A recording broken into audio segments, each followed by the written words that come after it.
श्री स्वामी समर्थ सर्व ताईंना। हा जो व्हिडिओ आहे तो मंगळवारचा आहे बघा, कारण 4 दिवस झालं तब्येत वगैरे काही बरी नसल्यामुळं व्हिडिओ काय अपलोड केला नाही। पण ही जी देवपूजा आहे ती मंगळवारची आहे। मंगळवारी फुलं नव्हती, 2च गुलाबाची फुलं निघाली होती। ती मी फुलं सगळ्या देवांना पाकळ्या करून एक एक पाकळी अशी वाहिली होती। कसंही देवपूजा केली, कारण फुलं जरी नसले तरी बघा आपण देवांना अंघोळ घातली, धूप दीप ओवाळला आणि अगरबत्ती लावली तर खूप छान असं वाटतं, प्रसन्न असं वाटतं। घरात एक वेगळंच वातावरण असतं देवपूजा केल्यानंतर। आणि देवपूजा नाही केली तर घरातलं वातावरण वेगळंच असतं बघा। एक कोपरा असतो तो देवाचा असतो, तो एकदम प्रसन्न असतो। तर एक कोपरा असतो तर सगळ्या घराला प्रसन्न करतो, कारण देवपूजा झाल्यानंतर पॉझिटिव्हिटी घरात निर्माण होते। आणि देवपूजा नाही केलं तर घरात बघा निगेटिव्हिटी निर्माण होते, म्हणजे नकारात्मकता घरामध्ये येते। कारण जे आपण धूप दीप ओवाळतो, घरामध्ये नामस्मरण होतं देवाचं, तर त्यामुळं काय होतं, घरात एकदम वेगळीच अशी ऊर्जा निर्माण होत असते। तर मी देवपूजा करून घेतली आणि त्यानंतर परत पुन्हा बघा भेंडी करायची होती। साधी आणि सोप्या पद्धतीने भेंडी केली। तर भेंडी करताना मी काय करते तर बघा, जिरे मोहरीची फोडणी दिली।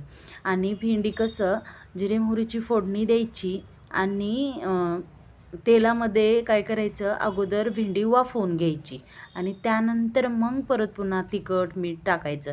तर माझं तिखट संपलं होतं म्हणून मी थोड्याशा मिरच्या मिक्सरमधून काढल्या, मीठ टाकलं आणि मिक्सरमधून काढल्या। आणि बघा तोपर्यंत मिरच्या काढेपर्यंत थोडंसं झाकून ठेवलं तर भेंडी एकदम मऊ अशी झाली होती आणि वाफलली होती। कारण तेलात परतलं आणि वाफललं, थोडीशी वाफ घेतली तर बघा त्याचा वास पण जातो भाज्याचा, भेंडीचा असा कच्चा असलेला स्मेल असते ना, सगळी निघून जाते आणि भेंडी छान अशी होते।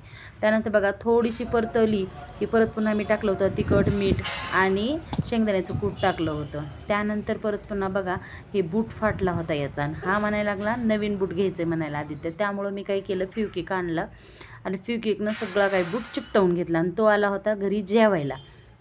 मी बाहेर बसले की तो पण बाहेर बसला। आणि बघा भेंडी केली होती तरीसुद्धा त्याला लाल तिखट जे मी मिक्सरमधून काढलेलं होतं ते तिखट आणि तेल टाकून खायचं होतं। त्यानं तेल टाकून खाल्लं तर बघा लेकरांना कसं त्यांच्याच आवडीचं खाऊ वाटतं आणि त्याला जास्त तिखट आवडतं, त्याच्यामुळे त्यानं खाल्लं। आणि मी असा बूट चिटकावला, कारण एवढा चांगला बूट टाकून द्यायचं म्हणल्यानंतर काय खरं नाही नवीन आणायचं नंतर। त्यानंतर शिवलं ब्लाऊज।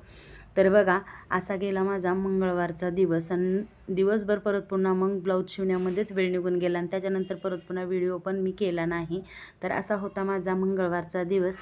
तर सर्व ताईंना श्री स्वामी समर्थ। व्हिडिओ जर आवडला तर लाईक जरूर करा, नवीन असाल तर सबस्क्राईब करा। भेटूयात दुसऱ्या व्हिडिओमध्ये।